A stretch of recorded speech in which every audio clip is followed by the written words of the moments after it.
সুপ্রিয় দর্শক, আজ আমাদের মাঝে উপস্থিত রয়েছেন সঙ্গীত শিল্পী সুজন সাধক। শুভ সকাল, কেমন আছেন? জি, ভালো আছি। আচ্ছা, শুরুতে একটু জানতে চাই, গানের সাথে পথ চলাটা আপনার শুরু হয়েছিল কিভাবে? কবে থেকে মনে হয়েছে যে গানের জগতে আসবেন? ছোটবেলা থেকে গান গাইতাম, একটু একটু করে শিখতাম। কোথায় শেখা হয়েছে? আমি শিখেছিলাম ভোলাতে। আচ্ছা। ওখানে আমাদের একটা একাডেমি ছিল, সঙ্গীত একাডেমি, ওখানে গান শিখতাম ছোটবেলা থেকে। তারপরে এই ঢাকায় এসে আমার ওস্তাদ হচ্ছে সর্দীয় জানি আলম। একটি গন্ধমে লাগিয়া স্কুল খুলে আছে, ওনার অনেকগুলি বিখ্যাত কিছু গান আছে, আমি ওনার কাছে গান শিখতাম। আচ্ছা, পরিবারে কি আর কেউ গান করতেন কিনা? আমার দাদা গান গাইতেন। আচ্ছা, কোন ধরনের গান আপনাকে বেশি টানে? আমি বেশিরভাগ মাটির গান করি। আচ্ছা, আমরা আলোচনা করব আরো আপনার গান সম্পর্কে, আপনার মৌলিক গান সম্পর্কে, কিন্তু এখন একটু গান শুনে নিতে চাই। যেহেতু আপনি মাটির গান ভালোবাসেন, তো সেখান থেকে কোন গানটি আমাদেরকে শোনাবেন? আমার একটা নিজের মৌলিক গান আছে। গানটি সুর করেছেন মোহাম্মদ ফারুক ভাই, লিখেছেন মোহাম্মদ ফারুক আহমেদ। জি, আমরা শুনছি তাহলে। আমি একটি গান লিখেছি, গাইলো না তোকে, আমার গানে ওঠে না সুর, ওঠে প্রেমের ঢেউ। অবুঝ কালে প্রেম শিখেছি, যৌবন কালে ফাঁকা, বৃদ্ধ কালে প্রেমের গাড়ি আর চলে না চাকা। রসিকি ছাড়া রসের জীবন যদি থাকে কেউ, আমি একটি গান লিখেছি, গাইল না তো কেউ। বাহ, ধন্যবাদ আপনাকে। আপনার কতগুলো মৌলিক গান রিলিজ হয়েছে এখন পর্যন্ত? আমার 8 থেকে 10টা মৌলিক গান আছে। আচ্ছা, আপনি ছোটবেলা থেকে গান করছেন, কিন্তু মৌলিক গানের সংখ্যা এত কম কেন? মৌলিক গানের সংখ্যা কম কেন? আমি বেশিরভাগ অন্যান্য শিল্পীদের গানগুলো বেশি করতাম, যেহেতু মাটির গানগুলি। আপনার একটি গান রয়েছে, কাদা মাটির মানুষ। এই গানটি শুরু করেছে আমি, লিখেছি আমি।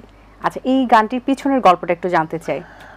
গল্পটা হচ্ছে, আমি একটা প্রোগ্রামে গিয়েছিলাম, মানে সিলেট সুনামগঞ্জ,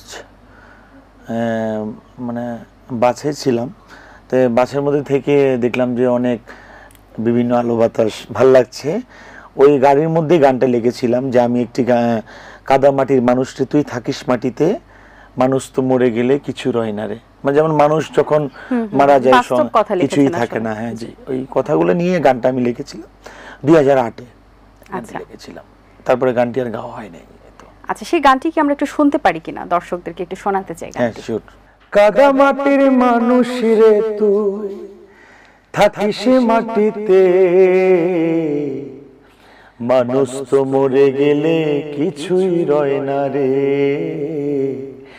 মানুষ তো মরে গেলে কিছুই রয় না রে, মানুষ তো মরে গেলে কিছুই রয় না রে, মরা লাশ দেখবে সবাই, কান্দে পরিবারে, হায় রে কান্দে পাড়ার লোকে, কান্দে সবাই অনাহারে, কান্দে সবাই অনাহারে, থাকবে পরে মাটিতে, মানুষ তো মরে গেলে কিছুই রয় না রে, দম ফুরাইলে কোনো দাম নাই, তুমি কি ছিলে, 3.5 হাত মাটির ঘরে দেবে শোয়ায়ে, দয়াল দেবে শোয়ায়ে, সুজন সাধক বিদায় কালে মাটি পুড়ে হবে ছাই,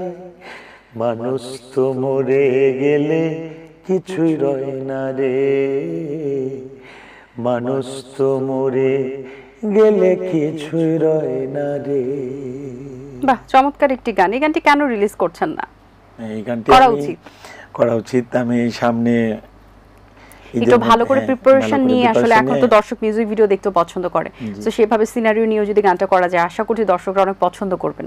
কারণ এরকম বাস্তবধর্মী গানগুলো কিন্তু আমরা এখন খুঁজি বা চাই মাঝে মাঝে, কারণ গান এমন একটা জিনিস যে গানটা মানুষের মন ভালো করে, আবার সেই গানটা মানুষকে আসলে সেই খারাপ সময়ে অনেক সঙ্গী হিসেবে কাজ করে। আচ্ছা, গানে যে এখন যেটা তারতম্য চলছে, সবাই আসলে ট্রেন্ডি ওয়েতে থাকতে চাইছে, ভাইরাল হতে চাচ্ছে, গান যত বেশি ভাইরাল হয় শিল্পীর ততই আসলে গুণগান হয়, যে বিষয়টি সবাই মনে করছে, এই বিষয়টি কতটুকু আসলে সঠিক বলে আপনি মনে করেন?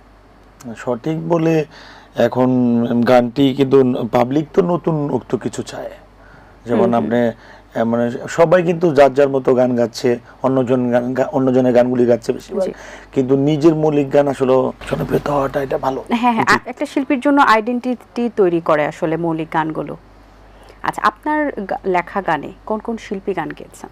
আমার লেখা গান অনেক শিল্পী গেয়েছে, আমাদের অন্যতম যদি কিছু, যারা কমার্শিয়াল গায়, কিছু কিছু শিল্পী গিয়েছে, অনেকের নাম আছে, মুন্না ভাই গিয়েছে, রানা মাহমুদ গিয়েছে, আমার কিছু কিছু শিল্পীরা গিয়েছে।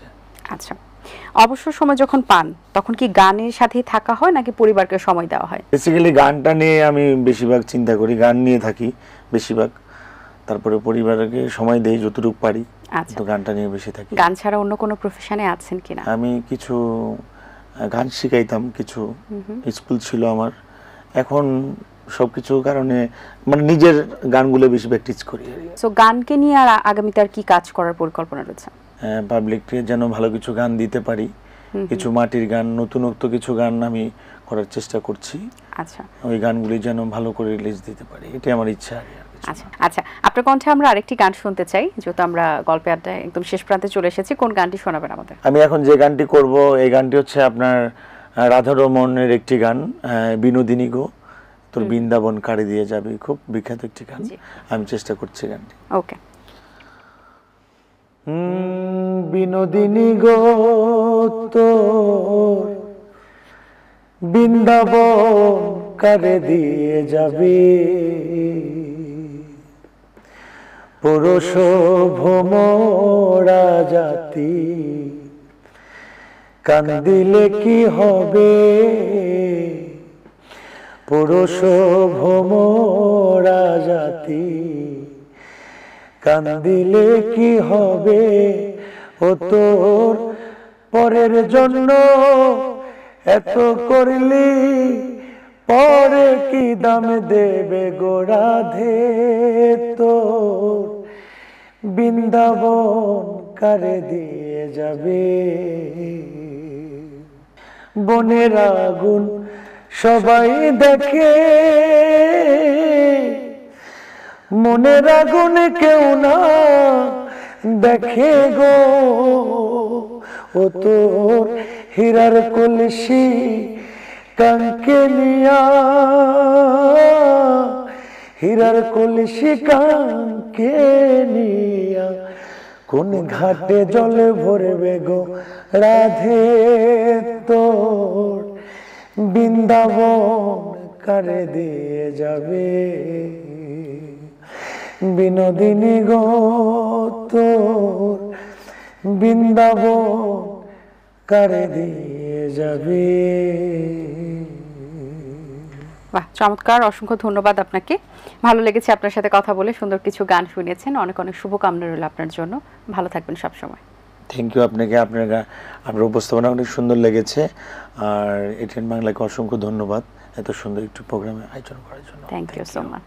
দর্শক, আশা করছি আজকের আয়োজন আপনাদের ভালো লেগেছে। আজ এই পর্যন্তই, দেখা হবে আগামী পর্বে নতুন কারোর সঙ্গে। সেই পর্যন্ত ভালো থাকুন, সুস্থ থাকুন এবং এটিএন বাংলার সাথেই থাকুন।